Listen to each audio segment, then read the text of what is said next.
What's up, y'all? I'm Sheila J, and welcome to the Diva Dish. This episode is all about the Real Housewives of Potomac. We've made it to the reunion part 1. I was really hoping Nicki Minaj will be hosting all of these, but it looks like Andy's got the first one. Not too bad, but girl, taxes, cheating ass man, busted ass house, children that can't drive. This was all about Giselle and the fashion. Girl, that had to really hurt. I don't even see why you show up to these anymore. This is the second reunion where you've had your ass handed to you in the first segment. Ashley. I am Darby's Barbie. Darby's Barbie? You are the bride of Chucky at best. And your forehead is what? We got the No, same. yours is about 2.5 inches bigger than mine. You know. We both got 5 heads, okay? Let's get into it.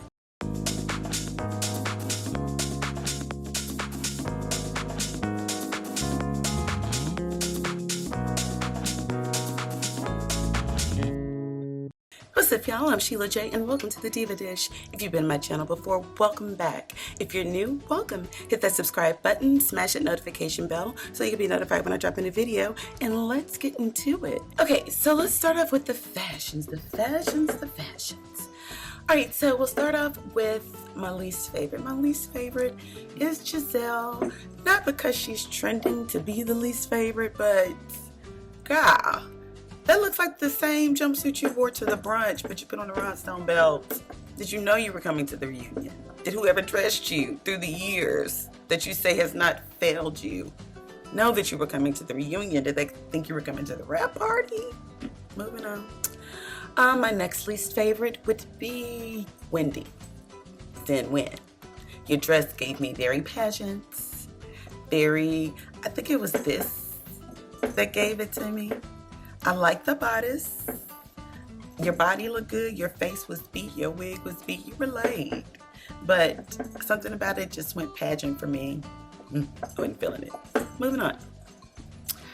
So the next would be, I would say Karen. I don't hate it, but I don't. It's okay. It's all right. Moving on. Next would be, I'll say Ashley.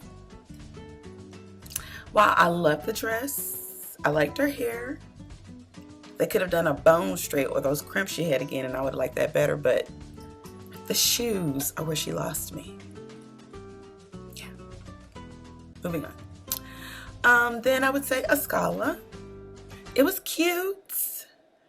Gave me kind of promy, but I loved her whole look. I thought she looked really beautiful.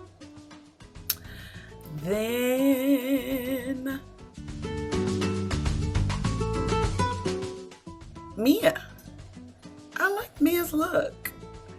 It was giving me a little Fredericks of Hollywood, but I love the peacock feathers. It gave a very nice texture, and it elevated the look to me. I liked it. And the women to me as well. I loved everything about it. From her hair, her makeup, the dress. It was, loved it. Moving on.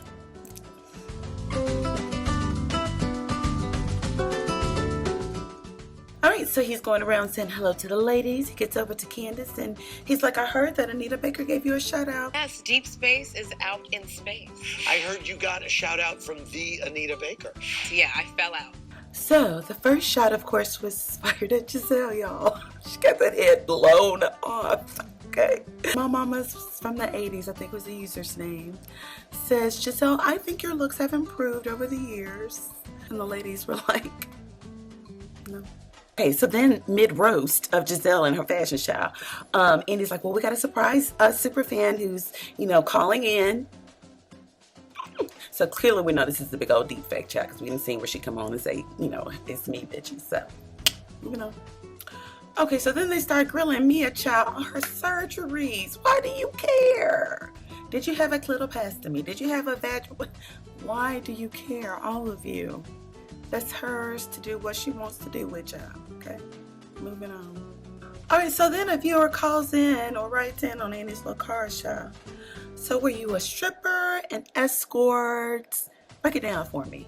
Well, I worked in the men's club. Where? Then Giselle says, in North Carolina. So I did a little research. And it was a men's club from the photos online. It does look like it's really, really nice. But what throws me off is that 1 year membership was $10. Does not seem very upscale to me, but moving on. So she goes on to say that she absolutely stripped. She would have on her gown, and stripped down to her boy shorts. Moving on. So then Andy goes on to say, well, how'd you meet G? Did you fall in love with him when you first met him? She was like, no, he was just a weird guy that used to take off his shoes and walk around the club. Ew. He helped build the VIP section. Okay, so that was his second home. So that's when you fell in love with him? She was like, no, my best friend was Haitian, and when the hurricanes happened and caused all that devastation, he helped her, get her foundation and everything off the ground, which sounds like he's like a class A sugar daddy. So was he your best friend's sugar daddy? Then you decided he's going to be yours. I mean, I'm not judging either way. I'm just trying to get the logistics of all of this down. Moving on. So, next segment.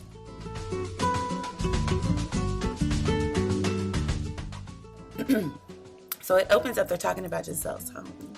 Hotel Giselle.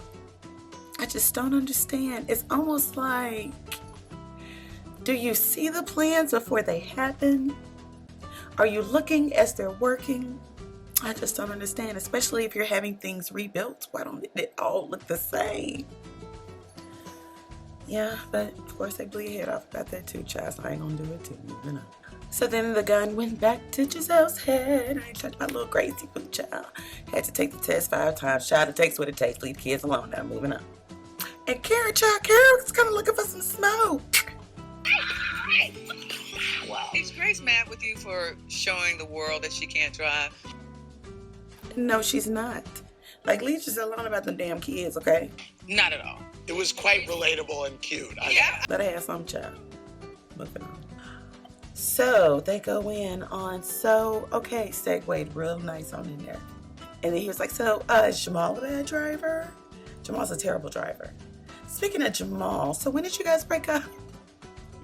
Earlier in the year, we were both seeing. What? You were what? Seeing. We were both figuring it out. Meaning, I think it was all fake, Giselle. I really don't want to think you're that big a fool to let that fool just clown you out here in these streets like this again. And Karen was like, if you played it right, you could look like the good guy in all this instead of the fool.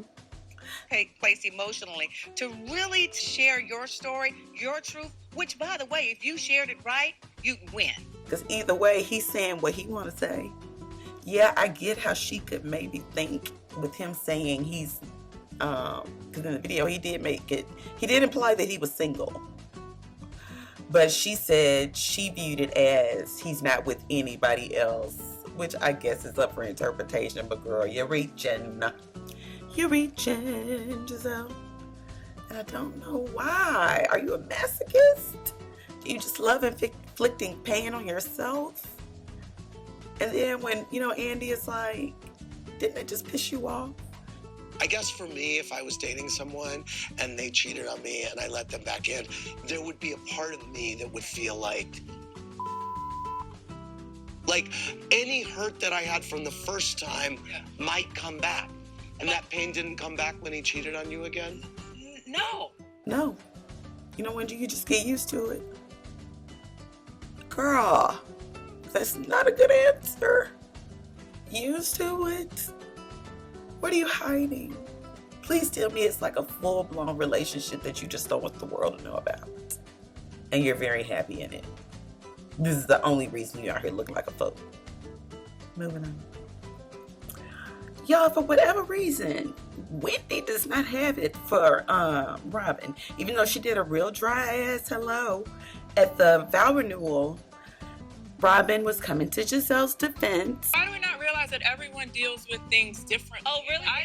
You want to just interject in everyone's comments? Like, What are you talking about? I was trying to say something and you cut me off. And everyone, Like you can chill for a second. All I'm trying to say is just because Giselle's not reacting to things the way you all want her to. And what she was saying was not outlandish. She was just like, you know, people express hurt, pain, whatever, the same. Just because Giselle is stoic and looks like non-emotional doesn't mean that she doesn't hurt, which is true. Wendy was like, just like jumped on it. And I guess because she feels like she was attacked by Giselle and Robin with the whole Eddie thing, even though they expressed that they did not believe it. To even bring it up is sensitive, y'all. I mean, I'm sorry, it's touchy. You talk about folks' husbands, it's touchy, okay? And the fact that you don't believe it, why even bring it up? You brought it up to be messy. It's not a lie, y'all. Okay? So that's why Wendy is coming. It's not a mystery. Okay? But she is being very aggressive, provocative. So we want to kind of... So yeah, so we went to the shade. A person called in and wrote in and was like, Karen, why are you always shading Giselle on the fact that she ain't got no man? And if that did not bother her, then Karen wouldn't use it. Do I think it's categorizing or whatever? No, I think she's just using what she knows will hurt her feelings. And Andy brought up, now you clowned her husband now about them taxes. You made t-shirts, Giselle, which was the breaking point. That's when Karen lost it for you. That was it. You gotta admit, it was low down, child. You clowned Karen for a whole season about raised taxes. Read everything that's on the back of my shirt. Free Karen. What is that? Uncle Ben, tax reform. Giselle, you tacky as hell. Moving on. So, child, they talked about Jamal owing over $300,000 in taxes. Of course, Giselle was quick to pull the good old Cynthia child when Phaedra came in about Peter child. She said, those are not mine. We're no longer married. And of course, here come Karen, because baby, now you know she know about the little tax laws, child, and how to white figure into all that. And she said, if you go back to 2008, you all were still married, which means they could come for you. I hope they don't close this down. But girl, all is fair in one shade. Moving on.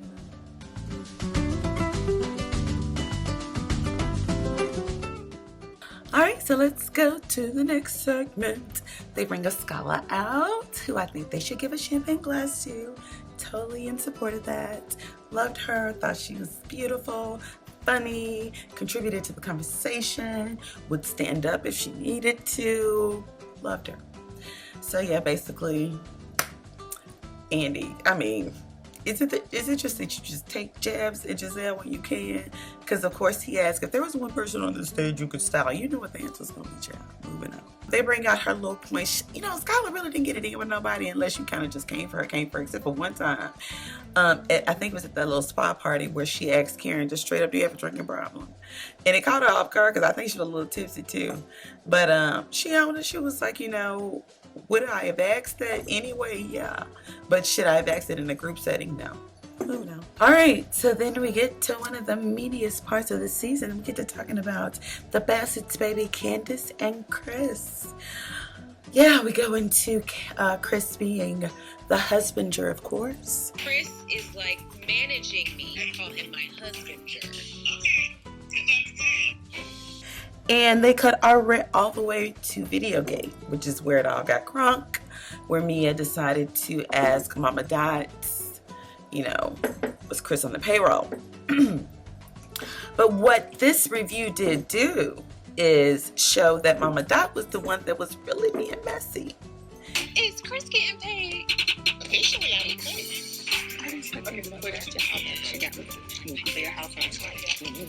Girl, don't get out my face with this. Think he's getting comfortable? Hell yeah. That's a big old house. I didn't think about that. She was the one going around asking. And even Giselle said, now Mia did ask questions, which was out of line. But Dot was going from person to person. And Candiace was affected. Candiace said, I cussed her out like I probably shouldn't have. You know, I went probably too far. But, you know, it's like, hey, mama, you know that he's sensitive. You're a psychologist. You know what I'm saying? You know how to read a room, Dot. You know what to say and what not to say. But if you choose to say something that you know is going to make him cross, you do it on purpose. Candiace ain't crazy, and neither are we. So Candiace was toe up. She was like, my family will never be the same. My in-laws watch this show. She has to deal with, you know, her husband's side of the family. It's a pickle. I don't know what to do. Like, I don't know how to fix it. You know, I know Candiace gets the bad rap of being called a spoiled brat, this and that, but navigating that is not easy. I hope it works out for her, girl. Your mama was absolutely wrong. She should have been completely supportive. She ain't have nothing nice to say. She shouldn't have said anything at all. Moving on. Then, so Ashley gets in on it as Candiace is doing her crocodile tears thing, girl. She was feeling it. Her and her forehead. At first, I could feel her. She was like, you know, Chris lost, which I did not know. Chris lost his restaurant during the pandemic, you know, whatever. And she was like, this is where she got to doing too much and was going to get you cussed out later on, I feel like. What we see is that Chris, you know, his restaurant was affected by the pandemic. Like, I think he lost his footing a little bit. Mm-hmm. And I feel like maybe his confidence is a little hit. Like, he is drinking a little more. No, that's put on normal. a little bit weight, That's a little normal. bit of weight. Like, he's not the same Chris that we met when we first met you. Mm-hmm. Ashley, now you and your forehead been okay over here. You done made a few little kikis, and Candiace didn't even kiki with you a little bit. You're doing too much. And it's not fair. Your husband was at nothing but the end where he acted a fool as usual. So I don't even have even points to even talk about Michael during the season because he wasn't there. So during this whole conversation, and they're talking about, you know, Candiace is crying, talking about mama. Ashley done said, you know, what her and her forehead had to say about Chris drinking more, gaining weight, even though he has. It's not your place to say. We see it. Shut up. Mia. Mia says a real friend would have told Candiace that her mama was around here being messy. That's a slippery slope. Do you say, I wouldn't have said anything, okay, about Mia or her mama. Oof. Yeah, I wouldn't say anything. Wendy was definitely being shady, especially since she knew that Dot was one around here being the messy, Miss Messy. While you trying to dance and twerk and yelling on in the video. Be supportive to your daughter. Try that, Dot. Moving on. So then Andy goes in on Candiace. And he was like, do you know the way you respond to people? I get tweets all the time saying, why don't you fire her? Not nice. And then he goes on to say, you were almost attacked. No, she was attacked. She was. Hair grabbed, head banged on a table. That's attacked, okay? And you bring that up? I didn't think that was cool at all. Granted, that mouth does a lot. But at the end of the day, still, they're just words. What you all are failing to remember is that I never start any of it. I am always responding to someone who is disrespecting me. Okay. Just words. So, of course, you know, Giselle is like, you know, had Mia clocked you, which I kind of get.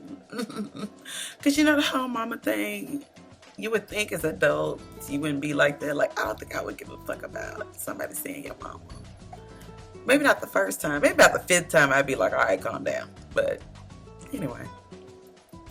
So, McKinney says bring up a good point. She said, you know, I ain't got nothing to do with your mama relapsing now. And Wendy was like,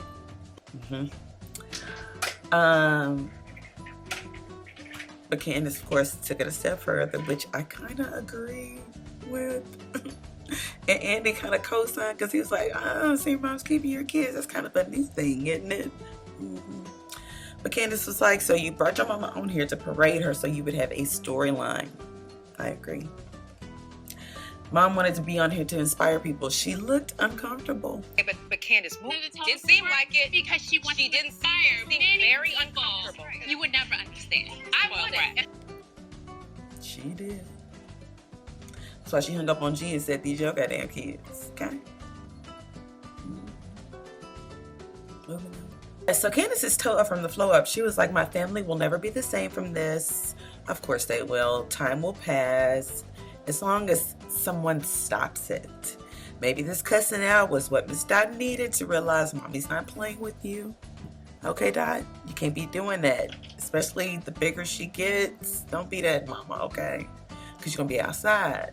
Because I don't really need that added extra pressure. I already got all these people around me I don't know that I have to trust in some capacity.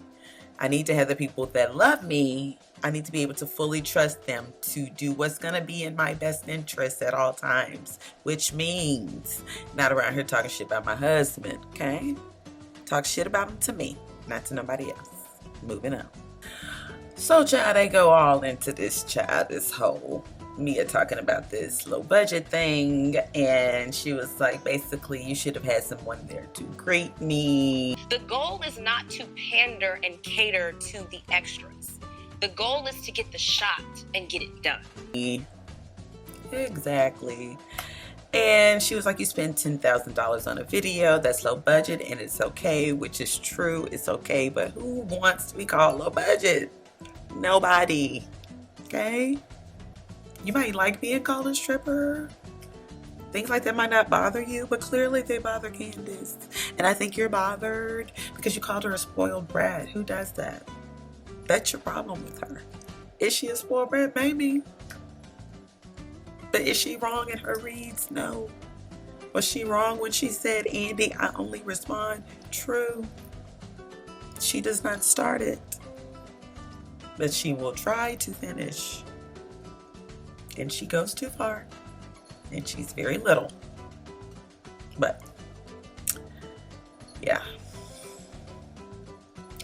I feel like, you know, Giselle's giving her this whole, you need to learn how to reel it back. You need to learn. No, you can't control how somebody bites back when you bite now. Okay? Just because I said your mama, just as severe as that was for her in feeling, my video to me is that severe to me. It means that much to me.